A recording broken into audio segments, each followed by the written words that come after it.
Welcome to रोशन की class YouTube channel. दोस्तों, आप सभी का आज की इस लेसन प्लान यानी कि पाठ्य योजना की वीडियो में एक बार फिर से बहुत बहुत स्वागत है। आज की इस वीडियो में हम देखने वाले हैं क्लास थर्ड यानी कि कक्षा 3 के लिए पाठ्य योजना, तो और जिसका विषय है यहाँ पे विज्ञान का।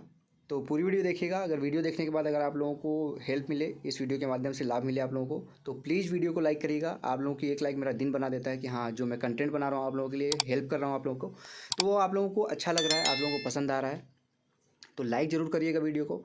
और ऐसी ही वीडियोस देखने के लिए रोशन की क्लास यूट्यूब चैनल को सब्सक्राइब कर लीजिए, साथ ही साथ बेल आइकन जरूर दबा के रखिए। तो चलिए दोस्तों, देर नहीं करते हैं, स्टार्ट करते हैं आज की वीडियो। देखिए, सबसे ऊपर लिखा गया है पाठ्य योजना। इस तरीके से आपको पाठ्य योजना लिखना होता है। उसके बाद आपको शिक्षक प्रशिक्षु का नाम लिखना है, यानी कि name of the teacher trainee लिखना है। फिर नेक्स्ट आपको नामांकन संख्या, इनरोलमेंट नंबर लिखना है अपना। ये तो आपका लेसन प्लान की स्टार्टिंग होता है अगर आप पहला लेसन प्लान बना रहे हैं तब। अगर पहला लेसन प्लान नहीं बना रहे, उसके बाद सेकंड, थर्ड, फोर्थ कोई भी लेसन प्लान बना तो आपको यहाँ से स्टार्ट करना होता है। जैसे यहाँ पे लिखा गया पाठ्य योजना संख्या 6। इसी तरीके से आपका जो भी नंबर होगा पाठ्य योजना संख्या लिखने के बाद जिस पेज से आप पाठ्य योजना बनाना स्टार्ट करेंगे उसके बीचों बीच से पहले पेज पे। उसका विषय विज्ञान का है, कक्षा तीसरी है। विद्यालय का नाम लिखना होता है जिससे ये पता चलता है किस विद्यालय में आप टीचिंग किए थे, किस विद्यालय में आपकी ट्रेनिंग हुई थी। डेट लिखना होता है यानी दिनांक लिखना होता है जिससे ये पता चलता है आपने किस डेट में कौन सा लेसन प्लान पढ़ाया है। कालांश है, देखिए इसका मतलब होता है पीरियड।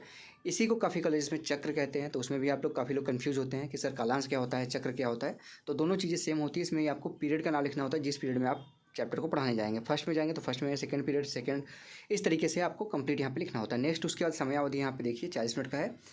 आपको क्लास वाले, आपके कॉलेज वाले जितना भी समय दें क्लास का, 30 मिनट, 35 मिनट, 40 मिनट, 45 मिनट, वो लिखिएगा यहाँ पे। वैसे छोटे बच्चे हैं तो अधिक से अधिक 40 मिनट का ही समय दिया जाएगा, बहुत ज़्यादा से ज़्यादा। और उसके बाद आज का हमारा जो आज का देखेंगे आप प्रकरण, तो प्रकरण है हमारा आज का अचरज भरा आकाश। अचरज भरा आकाश। अब थोड़ा सा जूम कर लेता हूँ जिससे आप लोगों को देखने में आसानी हो। अब आता है लेसन प्लान का अगला हेडिंग, सामान्य उद्देश्य। सामान्य उद्देश्य हेडिंग का मतलब होता है आपका जो विषय होता है। हमारा आज का विषय क्या है? विज्ञान का। तो विज्ञान विषय पढ़ाने के बाद बच्चे क्या क्या सीखने वाले हैं, उनके अंदर किस प्रकार का डेवलपमेंट होने वाला है, विकास होने वाला है किस प्रकार का, तो इसके बारे में यहाँ पे सामान्य उद्देश्य में कम से कम 3 से 4 पॉइंट और मैक्सिमम 8 से 10 पॉइंट लिखना होता है सामान्य उद्देश्य के अंतर्गत। तो यहाँ पे देखिए पहला पॉइंट लिखा गया है बच्चों के ज्ञान में वृद्धि करना। दूसरा पॉइंट है बच्चों में वैज्ञानिक सोच का विकास करना। थर्ड पॉइंट है बच्चों को बाह्य वातावरण की जानकारी कराना। फोर्थ पॉइंट है बच्चों की चिंतन शक्ति का विकास करना। और पांचवा पॉइंट है बच्चों की तर्क शक्ति का विकास करना। ये हो गया पाँचों पॉइंट आपके सामान्य उद्देश्य के। अब विशिष्ट उद्देश्य देखिए यहाँ पे लिखा गया है 1 पॉइंट सिर्फ यहाँ पे, क्योंकि यहाँ पे विशिष्ट उद्देश्य का मतलब होता है आपका जो टॉपिक होता है, आपका जो चैप्टर होता है। जैसे हमारा आज का चैप्टर क्या है? अचरज भरा आकाश। तो ये चैप्टर पढ़ाने के बाद बच्चे क्या क्या सीखने वाले हैं, उनके अंदर किस नॉलेज का आप डेवलपमेंट करना चाहते हैं, इसके बारे में विशिष्ट उद्देश्य के अंतर्गत लिखना होता है। कम से कम 3 से 4 पॉइंट और मैक्सिमम 5 से 6 पॉइंट। लेकिन यहाँ पे क्लास थर्ड के लिए है, खासतौर से अगर क्लास 1 से लेकर क्लास 5 तक के लिए आप पढ़ा रहे हैं, छोटे बच्चे हैं, तो अपना विशिष्ट उद्देश्य सिर्फ एक रखिए। क्योंकि छोटे बच्चे हैं, अगर एक चैप्टर पढ़ाने का आप कई उद्देश्य लेके चलेंगे तो वो उद्देश्य पूरा नहीं होगा, क्योंकि छोटे बच्चे थोड़ी थोड़ी चीज़ें वो सीखते हैं। तो एक विशिष्ट उद्देश्य एक टाइम पे बनाइए। तो जैसे यहाँ पे एक विशिष्ट उद्देश्य बनाया गया है, बच्चों को आकाश के आश्चर्यों से परिचित कराना। ठीक है, समझ गए होंगे कि क्यों एक उद्देश्य यहाँ पे लिया गया है। अगली हेडिंग है सहायक सामग्री। सहायक सामग्री के अंतर्गत आप जो भी सामग्री यूज करेंगे शिक्षण कार्य करने के लिए, वो सारी चीज़ें यहाँ पे यूज होंगी, जैसे चौक, डस्टर, लपेट, श्यामपट्ट, संकेतक। उसके बाद आकाश से संबंधित चार्ट, जो आसमान है उससे संबंधित चार्ट बना के ले जाइए, जिसको दिखाएंगे छोटे बच्चे हैं तो वो आकर्षित होंगे और अच्छे तरीके से वो पढ़ाई करेंगे। अगली हेडिंग है पूर्व ज्ञान। पूर्व ज्ञान में देखिए लिखा गया बच्चे आकाश, चांद, सूरज और तारों के से परिचित हैं। ठीक है, अब हो गया पूर्व ज्ञान आपका यहाँ पे कंप्लीट। अगर अभी तक आपने वीडियो देखी है तो प्लीज़ रोशन की क्लास यूट्यूब चैनल को सब्सक्राइब कर लीजिएगा। नीचे सब्सक्राइब बटन उस पर क्लिक करके सब्सक्राइब कर लीजिएगा, साथ ही साथ बेल आइकन जरूर दबा के रखिएगा। तो चलिए अब दोस्तों आगे बढ़ते हैं। अब आता है प्रस्तावना। यहाँ पे एक चीज़ और ध्यान में रखनी होती है कि छोटे बच्चे हैं तो प्रस्तावना प्रश्न में जो आपका क्रमबद्धता होती है कि पहले प्रश्न का जो उत्तर आएगा उससे दूसरा प्रश्न बनेगा, दूसरे प्रश्न का जो उत्तर आएगा उससे तीसरा बनेगा, ये ध्यान में रखने की जरूरत नहीं है। क्योंकि अगर इस बात का ध्यान रखेंगे, छोटे बच्चे हैं, तो वहाँ पे आपका प्रकरण निकलवाने में काफ़ी दिक्कत होगी। इसलिए यहाँ पे आप छोटे बच्चों को अगर आप प्रस्तावना प्रश्न पूछ रहे हैं तो थोड़ा सा आप उसमें ढिलाई या नरमी बरत सकते हैं। कम से कम 3 प्रश्न पूछ के अपना प्रकरण निकलवाना होता है, ज़्यादा से ज़्यादा 5 से 6 प्रश्न पूछ सकते हैं अपना प्रकरण निकलवाने के लिए। एक कॉलम बनाना होता है छात्राध्यापक या फिर छात्राध्यापिका क्रिया के लिए। लड़के हैं तो छात्राध्यापक, लड़की हैं तो छात्राध्यापिका क्रियाएँ, और दूसरी तरफ छात्र क्रियाएँ। इसमें पहला प्रश्न बच्चों से पूछने वाले हैं आप, बच्चों आपने चिड़िया देखी है? बच्चे बोलेंगे हाँ। फिर दूसरा प्रश्न बनेगा चिड़िया कहाँ उड़ती है? बच्चे बोलेंगे आसमान में। तीसरा प्रश्न बनेगा फिर आसमान को और क्या कहते हैं? बच्चे बोलेंगे आकाश कहते हैं। फिर उसके बाद चौथा प्रश्न आएगा अचरज भरे आकाश के बारे में आप क्या जानते हो? बच्चे नहीं बता पाएंगे, समस्यात्मक प्रश्न हो जाएगा। समस्यात्मक प्रश्न जैसे होगा आपको अपना उद्देश्य कथन बोलना होता है। देखिए यहाँ पे लिखा गया उद्देश्य कथन हेडिंग। उद्देश्य कथन में देखिए यहाँ लिखा गया बच्चों आज हम अचरज भरे आकाश के बारे में अध्ययन करेंगे। अब बच्चों को पता चल गया कि आप उनको अचरज भरे आकाश के बारे में, चैप्टर के बारे में पढ़ाने वाले हैं। अब उनको पता चल गया तो उस चैप्टर को आप प्रस्तुत कर सकते हैं, जिसको हेडिंग लिखना होता है प्रस्तुतिकरण। प्रस्तुतिकरण हेडिंग लिखिए और उस चैप्टर को पढ़ाना स्टार्ट कर दीजिए। ठीक है। अब यहाँ पे अध्यापकीय कथन या फिर छात्राध्यापक कथन भी लिख सकते हैं। इसमें देखिए लिखा गया है, अब इसको एक्सप्लेन करना है आपको। सूरज पृथ्वी के चारों ओर चक्कर नहीं लगाता है, बल्कि क्योंकि छोटे होते हैं आप तो आप सबको लगता था कि सूरज घूमता है, सुबह उगता है, फिर धीरे धीरे वो अस्त होता है, डूबता है। ऐसा नहीं होता, तो छोटे बच्चों को ये नहीं पता होता, उसको बताना होगा आपको कि सूरज पृथ्वी के चारों ओर चक्कर नहीं लगाता है, बल्कि पृथ्वी सूरज के चारों ओर चक्कर लगाती रहती है।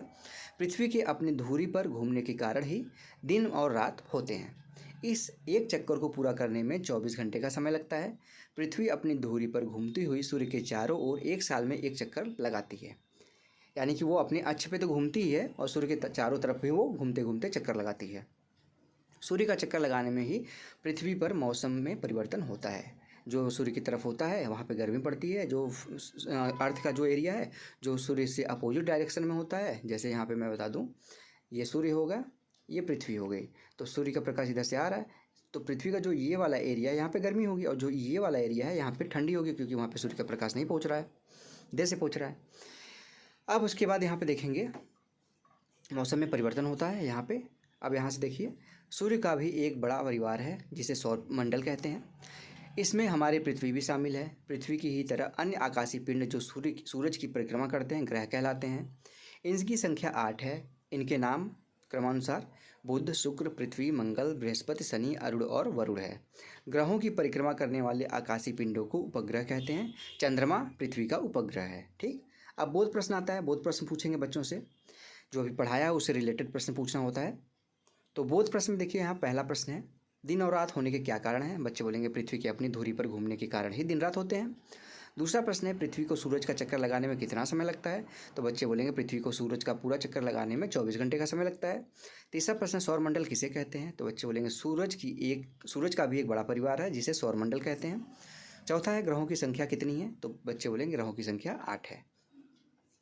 अब इसके बाद निरीक्षण कार्य आता है और गृह, यहाँ पे लास्ट में गृह कार्य। तो निरीक्षण कार्य में देखिए लिखा गया है जब छात्र श्यामपट्ट कार्य को अपनी अभ्यास पुस्तिका पर उतारते रहे होंगे तो छात्राध्यापक या फिर छात्राध्यापिका द्वारा उनका निरीक्षण किया जाएगा एवं उनकी त्रुटियों का सुधार किया जाएगा। गृह कार्य लास्ट हेडिंग होता है लेसन प्लान का। तो यहाँ पे देखिए गृह कार्य बच्चों को घर से करके लाने के लिए होमवर्क जरूर देना चाहिए, जिससे बच्चे घर पर जाएँ और आपके द्वारा पढ़ाई गई चीज़ों को रिवाइज करें। और एग्जामिनर ये भी देखता है कि आप पढ़ाने के बाद गृह कार्य दे रहे हैं कि नहीं दे रहे हैं, क्योंकि ये भी एक इंपॉर्टेंट पॉइंट होता है गृह कार्य देना भी। काफ़ी बच्चे नर्वस होते हैं तो पढ़ाने में ही उनका बस ध्यान लगा रहता है और पढ़ाते ही जैसे उनका कंप्लीट हुआ वो बोर्ड से रब करके जो लिखे रहते हैं बोर्ड पे हट जाते हैं। तो ये एग्जामिनर सबसे ज़्यादा ध्यान देता है।